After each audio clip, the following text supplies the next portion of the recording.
విజయవాడలో బాంబు కలకలం రేపింది. బీసెంట్ రోడ్లోని ఎల్ఐసి భవనానికి బాంబు పెట్టామంటూ ఫోన్ కాల్ రావడంతో పోలీసులు ఉరుకులు పరుగులు పెట్టారు. కంట్రోల్ రూమ్ కి గుర్తు తెలియని వ్యక్తి ఫోన్ చేయడంతో అప్రమత్తమయ్యారు. వెంటనే బీసెంట్ రోడ్ లో బాంబ్ స్క్వాడ్ తనిఖీలు చేపట్టింది. షాపులను క్లోజ్ చేయించి అణువణువు తనిఖీ నిర్వహిస్తున్నారు.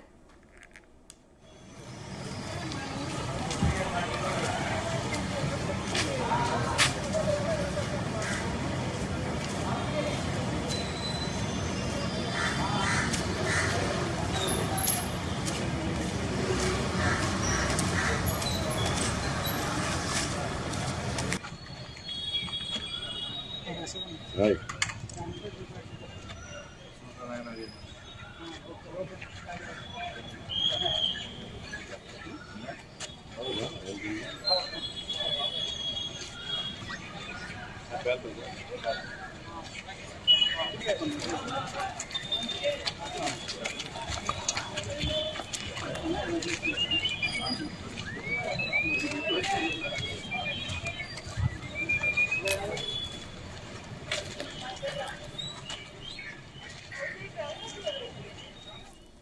ఇక విజయవాడలో బాంబు బెదిరింపులు కలకలం రేపుతున్నాయి. బీసెంట్ రోడ్లోని ఎల్ఐసి భవనానికి బాంబు పెట్టామంటూ ఫోన్ కాల్ రావడంతో పోలీసులు ఉరుకులు పరుగులు పెట్టారు. కంట్రోల్ రూమ్ కి గుర్తు తెలియని వ్యక్తి ఫోన్ చేయడంతో అప్రమత్తమయ్యారు. వెంటనే బీసెంట్ రోడ్ లో బాంబ్ స్క్వాడ్ తనిఖీలు చేపట్టింది. షాపులను క్లోజ్ చేయించి అణువణువు తనిఖీ నిర్వహిస్తున్నారు. దీనికి సంబంధించి మరిన్ని డీటెయిల్స్ మా కరెస్పాండెంట్ యాకేష్ అందిస్తారు. యాకేష్, యశ్వంత్ సారీ విజయవాడలోని ఏదైతే ప్రధానంగా రద్దీ ఉండే ప్రాంతం ఏదైతే ఉందో విజయవాడ బీసెంట్ రోడ్, అదేవిధంగా అక్కడ ఉన్నటువంటి ఎల్ఐసి ఆఫీస్, దీంట్లో అక్కడ విజయవాడలో ప్రధానంగా విజయవాడ మొత్తానికి కూడా ఇదే కేంద్రంగా ఉన్నటువంటి ఇక్కడ వందలాది వ్యాపారాలు కానివచ్చు, వందలాది మంది ప్రజలు, లక్షలాది మంది ప్రజలు కూడా వ్యాపారం చేస్తుంటారు. ఈ తరుణంలో ఈ రోజు తెల్లవారుజామున ఏదైతే విజయవాడలోని కంట్రోల్ రూమ్ కి గుర్తు తెలియని వ్యక్తులు ఫోన్ చేసి బెంచ్ సర్కిల్, అదేవిధంగా బీసెంట్ రోడ్, అదేవిధంగా ఎల్ఐసి కార్యాలయం కూడా బాంబు పెట్టామంటూ కూడా ఆగంతుకులు ఫోన్ చేసి చెప్పడంతో కూడా విజయవాడ ప్రజలతో పాటు ఒక్కసారిగా భయాందోళన గురైన పరిస్థితి ఉంది. దీంతో కూడా ఈ రోజు తెల్లవారుజామున 6 గంటల నుంచే విజయవాడ కంట్రోల్ రూమ్ కి ఫోన్ వచ్చిన మరుక్షణం నుంచే ఎంతో పోలీసులు ఎమ్మటే స్పందించి ఘటనా స్థలానికి పోలీసులు చేరుకొని అక్కడ ఉన్నటువంటి పరిస్థితులను కూడా క్షుణ్ణంగా తనిఖీ చేశారు. అదేవిధంగా ఈ బాంబు తనిఖీలు మాత్రం ప్రత్యేకంగా చెప్పుకున్నట్టు మాత్రం ఒక డాగ్ స్క్వాడ్ తో పాటు ఆ బాంబు స్క్వాడ్ కూడా రంగంలో దింపి అదేవిధంగా సుమారు 2 కిలోమీటర్ల మేర కూడా ప్రజల్ని అందరినీ కూడా అలర్ట్ చేసి ఆ ప్రాంతంలోకి ఎవరైనా రానివ్వకుండా, అదేవిధంగా దుకాణాలు పెద్ద ఎత్తున ఏదైతే షాపింగ్ నిర్వహిస్తుంటారో ఆ ప్రాంతాన్ని మొత్తాన్ని కూడా పోలీసులు ఆధీనంలోకి తీసుకుని ఆ ప్రాంతాన్ని మొత్తాన్ని కూడా క్షుణ్ణంగా గాలింపు చేపట్టారు. అయితే మాత్రం ప్రధానంగా చూసినది మాత్రం ఏదైతే ఎల్ఐసి కార్యాలయం ఏదైతే ఉందో దాంతో పాటుగా ఆ బీసెంట్ రోడ్, ఈ 2 ప్రధానాల లక్ష్యంగా చేసుకొని బాంబు పెట్టినట్టుగైతే మాత్రం కంట్రోల్ రూమ్ కి ఫోన్ రావడంతో ప్రధానంగా సుమారు 50 మందికి పైగా పోలీసులు కానివచ్చు, అదేవిధంగా బాంబు స్క్వాడ్ కానివచ్చు ఆ ప్రాంతాన్ని మొత్తాన్ని కూడా క్షుణ్ణంగా గాలింపు చేపట్టారు. అయినప్పుడు సుమారు తెల్లవారుజామున 6 గంటల నుంచి 11 గంటల వరకు కూడా ఈ తనిఖీలు చేపట్టినప్పుడు కూడా ఎక్కడా కూడా ఎలాంటి బాంబులు అనేది మాత్రం కూడా పోలీసులు అయితే నిర్ధారణ చేశారు. దీంతో కూడా ఇప్పటికే ఆ ప్రాంతాన్ని మొత్తాన్ని అయితే మాత్రం పోలీసులు అదుపులో తీసుకుని అయితే మాత్రం ఆ ప్రాంతాన్ని మొత్తాన్ని కూడా జల్లెడ పెట్టిన పరిస్థితి ఉంది. దీంతో కూడా అనుమానితంగా ఎవరైతే కనబడుతున్నారో వాళ్ళని కూడా కొంతమంది అదుపులోకి తీసుకొని విచారణ చేపట్టే ప్రయత్నం చేస్తున్నారు. కానీ ఇప్పటికైతే మాత్రం ఎలాంటి బాంబు అయితే లేదని చెప్పేసి అయితే మాత్రం పోలీసులు అయితే మాత్రం నిర్ధారణ చేస్తారు. అదేవిధంగా చూసినది మాత్రం గత కొంతకాలంగా విజయవాడకి అయితే మాత్రం ప్రధానంగా లక్ష్యంగా చేసుకున్నది హోటల్స్, ప్రముఖ హోటల్స్ ఏవైతే ఉన్నాయో వాటి లక్ష్యంగా చేసుకుని బాంబు బెదిరింపు కాల్స్ రావడం అనేది ఒక వస్తున్న పరిస్థితి ఉంది. గత 6 నెలల క్రితం కూడా ఇదే విధంగా ఇనోవా హోటల్ అని చెప్పేసేటువంటి హోటల్ కూడా బాంబు బెదిరింపు కాల్స్ వచ్చాయి. అదేవిధంగా ఈ రోజు కూడా ఎల్ఐసి కార్యాలయం బాంబు బెదిరింపు కాల్స్ వచ్చిన ఆ సందర్భం అయితే ఉంది.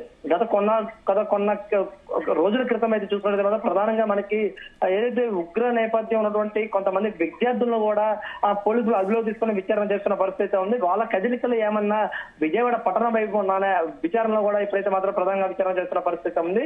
ప్రధానంగా ఈ రోజు ఈ ఫోన్ కాల్ రావడానికి గుర్తులేని వ్యక్తులు ఎవరైతే ఉన్నారో వాళ్ళకి ఫోన్ ఎక్కడి నుంచి చేశారు, ఇది ఏ పరిధి ఎక్కడి నుంచి వచ్చింది అనేది విషయాలపై కూడా పోలీసులు అయితే మాత్రం ప్రధానంగా క్షుణ్ణంగా విచారణ చేస్తున్న పరిస్థితి ఉంది. కానీ ఈ రోజుకైతే మాత్రం ఇది తేలాల్సి ఉంది. కానీ ఇప్పుడు విజయవాడ పట్టణంతో ప్రాంత ప్రజలైతే మాత్రం ఈ ఫోన్ ఎక్కడి నుంచి వచ్చింది అని చెప్పేసి అయితే రావడంతో కూడా విజయవాడ ప్రాంత ప్రజలైతే మాత్రం పెద్ద ఎత్తున భయాందోళన కూడా గురవుతున్న పరిస్థితి ఉంది.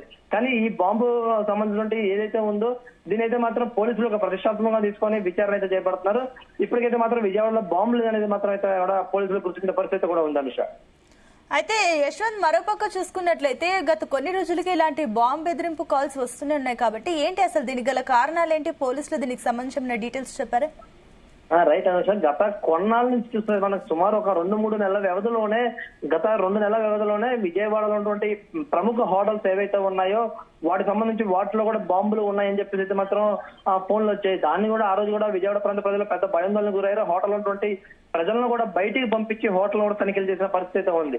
అదేవిధంగా ఈ రోజు కూడా చూసినట్లయితే మాత్రం ఏదైతే ఎల్ఐసి కార్యాలయం ఏదైతే ఉందో ఆ కార్యాలయంలో ఆ ప్రాంతానికి కూడా ఈ రోజు 9 గంటలకైతే మాత్రం ఆ కార్యాలయానికి పెద్ద ఎత్తున కూడా ప్రజలు వస్తారు. వాళ్ళకి సంబంధించిన ఎల్ఐసి లావాదేవీలు కూడా చేసుకునే ప్రయత్నం ఉంది. అదేవిధంగా ఇప్పుడు ప్రధానంగా ఎల్ఐసి ఉన్న కార్యాలయం ప్రాంతంలో బీసెంట్ రోడ్ ఆ బీసెంట్ రోడ్ విజయవాడలో ఉన్నటువంటి ప్రముఖంగా వాణిజ్య కేంద్రం అదేవిధంగా వ్యాపార కేంద్రం ఏదైతే ఉందో బీసెంట్ రోడ్ లోనే సుమారు లక్షలాది మంది కూడా అక్కడికి చేరుకుంటారు. అక్కడ కోట్లాది రూపాయలు కూడా జరుగుతున్నటువంటి ప్రాంతం, బాగా రద్దీగా ఉండే ప్రాంతం ఏదైతే విజయవాడలో ఉందంటే మాత్రం అది పక్కాగా చెప్పుకున్నది మాత్రం బీసెంట్ రోడ్. దీంట్లోనే ఇక్కడే ప్రధానంగా లక్ష్యం చేసుకుని బాంబు బెదిరింపు కాల్స్ రావడం అనేది కూడా ఒక హఠాత్తుగా చేసుకోవచ్చు. దీంతో కూడా ప్రజలైతే మాత్రం చాలా భయాందోళనకు గురవుతున్న పరిస్థితి ఉంది.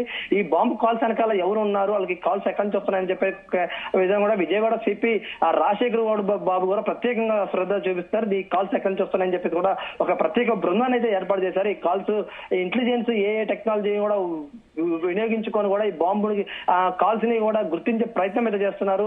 మరోసారి ఈ కాల్స్ ఎక్కడి నుంచి వస్తున్నాయి, వీటి వెనకాల ఎవరున్నారు, ఇది ఒక ఉగ్రవాద కుట్ర ఉందా లేదంటే దీని వెనకాల ఎవరున్నారు అని చెప్పేసి ఒక ఆకతాయిలు చేశారని చెప్పేసి కూడా గుర్తించే ప్రయత్నం అయితే మాత్రం కూడా విజయవాడ పోలీసులు అదేవిధంగా విజయవాడ సిపి రాజశేఖర్ బాబు కూడా గుర్తించే ప్రయత్నం అయితే చేస్తున్నారు. దీంతో కూడా ఈ ఫోను ఇవాళే కాకుండా మరొకసారి రాకుండా కూడా విజయవాడ ప్రాంత ప్రజలను ఎలాంటి భయాందోళనకు గురి కాకుండా ఉండేందుకైతే మాత్రం పోలీసులు కూడా తన సదవిధాలు కూడా చేసే ప్రయత్నం కూడా చేస్తున్నారు. ఈ బాంబు బెదిరింపులు మరోసారి రాకుండా కూడా ప్రజలకి ఎలాంటి సందేశాలు ఇవ్వాలో అలాంటి సందేశాలను కూడా ప్రజలకు తెలియజేసే ప్రయత్నం కూడా విజయవాడ పోలీసులు చేస్తారని చెప్పుకోవచ్చు అనుష.